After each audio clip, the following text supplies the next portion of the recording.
We kick off with a statue being toppled as the rat people are no longer dominating the lizard people. They're not oppressed. We raise them as food. They like it. Well, we are delicious. I respect your willingness to recognize the other side's point of view. Well, Captain Freeman is not happy over this violation of the Prime Directive. I could see that this is interfering in internal matters, but I think if we're being honest, Mariner has definitely pulled a Kirk move. Kirk would be all over stopping people being eaten. Well, for her outrageous response and flagrant disrespect... You're not going to the brig. You're going to therapy. What? You think I need therapy? Well, let's think for a yes. Yeah, definitely overdue. After the titles, Mariner demonstrates how not in need of therapy she is by smashing her therapist's bonsai tree. To continue this streak, when Boimler arrives to practice for an important evaluation by the captain, Tendi and Rutherford are fine with him using the holodeck, while Mariner just fumes. I uploaded 7 years of entries from the entire crew's private logs. Aren't those private? And it algorithmically created a perfect simulation of everyone on the Cerritos. That's a little NSC, but what's a massive privacy violation if it means doing well at an interview? Mariner finally finds the crowning way of proving she doesn't need therapy by taking over the program to turn it into her own personal stress ball. A movie. Crisis Point, The Rise of Vindicta, which the others think sounds great. But Boimler is annoyed at this interruption and won't join in, except for the hydro-scooting to celebrate the captain's birthday. You get the feeling he's not being taken seriously. Them wasn't our ship. What a mystery! Whose boy is this? If only that was the first time that question had to be asked in that tone. The Cerritos is going to investigate a second contact situation involving a ship that doesn't exist. We'll have to find out who that is. But first, we've got to get back to the upgraded Cerritos. This episode pokes fun at the Star Trek films in many places, and at this moment is pulling the needlessly long circling of the Enterprise from the motion picture. They even slightly extended the episode to make sure there was room to make it as long as they could get away with. McMahon said that he'd also asked if they could release a version where that scene was stretched out so much that the episode would be movie length, but supposedly it was shot down. I like to think that he's kidding, but this show is weird enough I don't entirely know. Eventually they launch and head to the coordinates, only for a Klingon ship to decloak, with Mariner aboard as the villainous Vindicta. You're posing as Starfleet. Why? Because I do what I want. Really? Hadn't noticed. She made a faux Boimler to replace the real one for not joining them, and then phasers him to death for bad coffee. I think we know what the Janeway protocol from episode 2 was for. Actually, I grafted a coffee bean branch onto Harry's back. I don't completely phaser him, just enough to get those beans roasted good.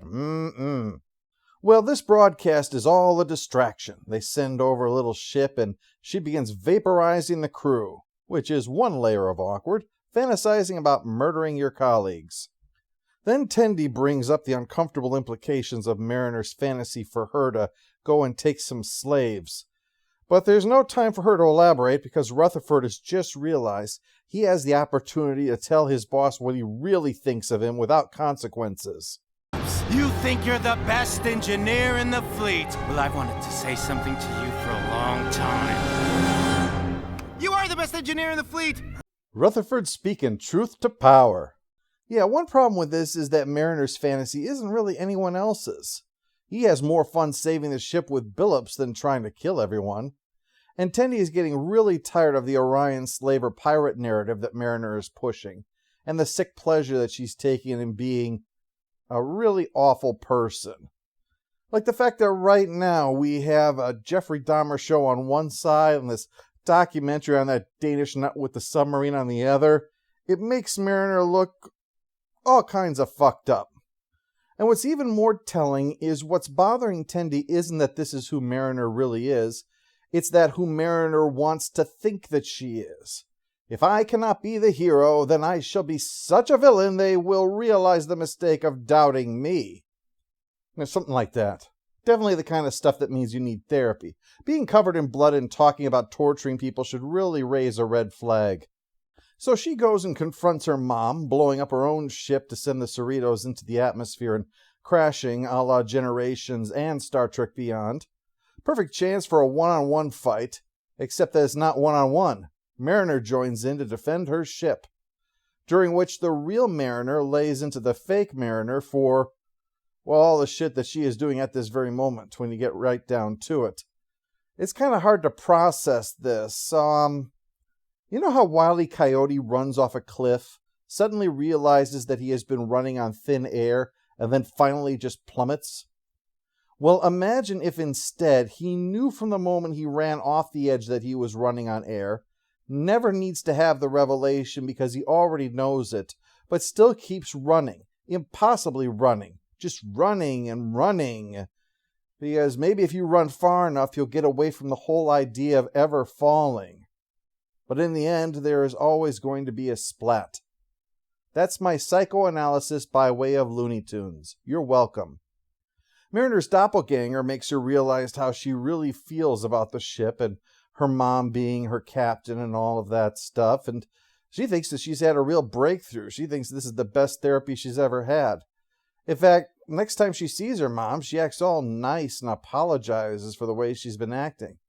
So it looks like everything has been wrapped up. As captain, it was an honor serving beside her. As a mother, it was a privilege to call Mariner my daughter. Wait, what? That's right. Mariner was my daughter the whole time. Oh, shit. Oh, hell.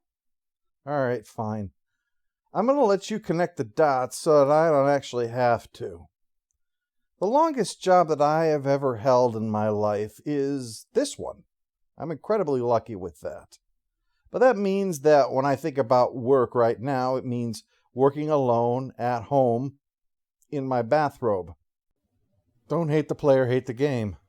So when I think of a proper job, I think of the job that I stayed at the longest of all of them. And when I consider the idea of dealing with frustration by going to work and murdering everybody that I see, it's going to be the one that I spent lots and lots and lots of time in. And thinking about that, imagining Mariner calling it therapy to go in and slaughter everyone because it's not actually real, I don't feel right about that. It brings up some anxieties that I admit I have not had to have in a long time. I didn't mention, I worked in a school. So somehow thinking of someone I saw at work who goes home, has a problem with one of their parents, and so to deal with it, they mod a video game so they could imagine coming back to the school and just blowing away everybody. Somehow, I have the sense that I would not be on board with that plan. I wouldn't call it very constructive, psychologically speaking. I might have some concerns. Come on, let's go torture the cat doctor. Like, really torture the hell out of her. Yeah, so I'm sorry if it seems like I'm just bailing on this, but I just don't want to have to think about this episode anymore.